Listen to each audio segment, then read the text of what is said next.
In verse 5 to 9, it specifically gives some no's, things to avoid. In verse 5, it says to avoid wine and strong drink that would likely be interpreted as hard liquors like whiskeys and rums.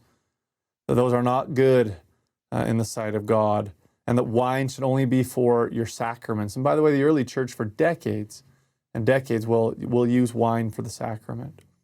In verse 7, again, strong drinks it emphasizes. In verse 8, tobacco, to stay away from tobacco.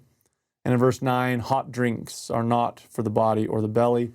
Joseph Smith is reported as defining hot drinks as saying, quote, I understand that some of the people are excusing themselves in using tea and coffee because the Lord only said hot drinks in the Revelation on the Word of Wisdom.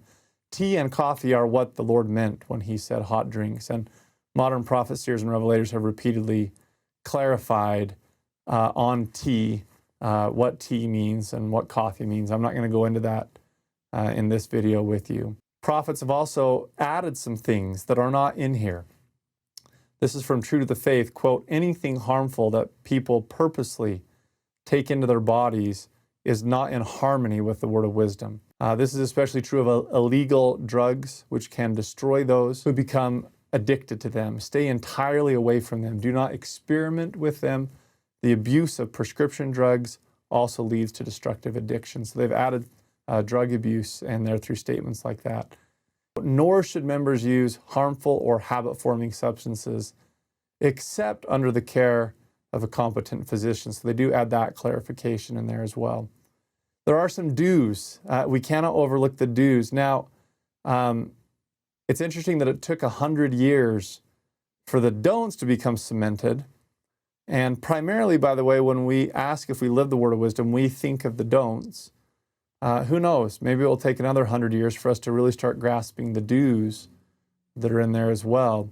Verse 10 to 17. Verse 10 says that we should eat wholesome herbs. In verse 11, fruits in their season with prudence and thanksgiving. That flesh of beasts and fowls of the air should be used sparingly and with thanksgiving, particularly in times of cold and famine, in verse 15 there. Verse 14 to 17, all grain is good, and is the staff of life. So those are just some basics, and I understand that I'm not going into detail on those purposely.